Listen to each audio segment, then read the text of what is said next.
Welcome back to our channel. Today's video reveals the heart-pounding story of how a faked epidemic became the unlikely savior for hundreds of lives. Brace yourselves as we delve into the riveting account of Eugeniusz Lazowski, a Polish doctor, and his friend Stanislaw Maciejewicz, who defied the Nazis to protect their community. This story will keep you on the edge of your seat from start to finish. Born in 1913, Eugeniusz Lazowski harbored a deep desire to follow in his grandfather's footsteps and become a doctor. Little did he know that his journey would be thrust into chaos when the ravages of war tore through his homeland. As the world plunged into darkness, Lazowski found himself at the medical cadet school in Warsaw. But fate had other plans for this aspiring doctor. He was in his final year and preparing for his final group of exams when war broke out. The war catapulted him into the front lines without a medical degree. When Germany invaded Poland, Lazowski was 26 years old and a second lieutenant in his nation's armed forces. After being captured by the Nazis, the Warsaw-educated doctor was imprisoned in a POW camp, from which he escaped. Lazowski relocated to Roswado after making his getaway to work for the Polish Red Cross. At that point, Poland had established Jewish ghettos all over the country, one of which was situated next to Lazowski's property and housed 400 Jews. The devout Catholic resided in a home with his wife and young daughter. In the midst of the turmoil, Lazowski secretly treated Jews and provided medical supplies, risking his life. Stanislaw Maciejewicz, an old friend, wrote to Lazowski one day offering his services as a physician in the community of Roswado. They would set off on a perilous trip together that was cloaked in mystery and danger. In July of 1942, the Roswado ghetto was liquidated by the Germans. Jews were massacred in both the main square and the adjacent forests. In addition to setting up a concentration camp nearby, some were abducted for forced labor.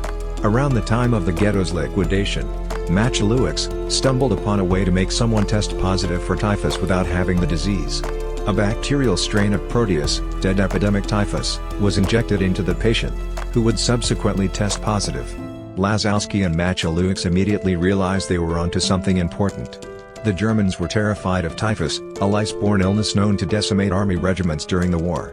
The plague had not been seen in Germany for 25 years, so soldiers had no natural immunity. In 1942, an estimated 750 Poles died of typhus each day. Any Jew whose typhus test came back positive was immediately shot, and his house was burned to the ground. Poles who tested positive were sent to quarantine.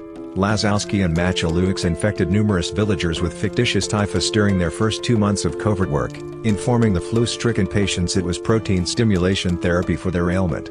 After receiving the injection, some patients were transferred to the care of physicians in other communities, where they would eventually test positive for typhus.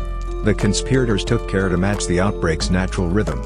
During this tense period, Lazowski always carried a cyanide pill with him in case if he got caught. The prevalence of typhus cases confirmed by German labs was alarming. After 2 months, a quarantine zone was established around Roswado and 12 neighboring villages, protecting its 8,000 residents from arrest and deportation. Although the quarantine zone remained in place until liberation, the secret operation almost fell apart toward the end of 1943.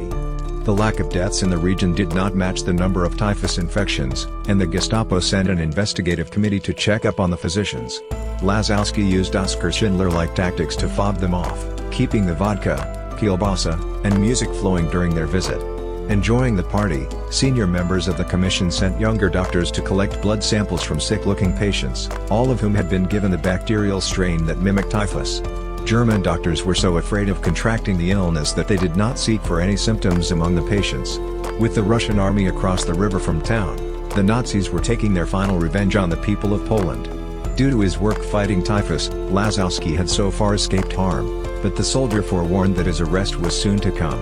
Just before the Gestapo arrived, the Lazowski family escaped the city.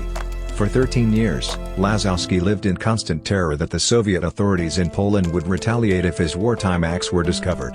Lazowski moved to Chicago in 1958 along with his wife and children. After a decade of studies, he became a professor of pediatrics at the University of Illinois. Continuing to practice medicine, he never told anyone about his secret wartime campaign. Only in 1977 did Lazowski write about his private war for the first time. In characteristic fashion, he focused on the medical aspects of the rescue operation for the American Society for Microbiology's newsletter, as opposed to seeking flashier publicity. In 1993, Lazowski published a memoir called The Private War, Memoir of a Doctor Soldier. After working as a radiologist in Zaire for many years, Maciejewicz had returned to Poland when the book was published, making both men well known in their native country. On December 16, 2006, in Eugene, Oregon, Ozowski passed away at the age of 92 after rescuing an estimated 8,000 people. Together with Maciejewicz, he is now known as the Polish Schindler. And that's it for today, and we hope you enjoyed the story. To explore more such unexplored narratives, please subscribe to our channel and hit the like button.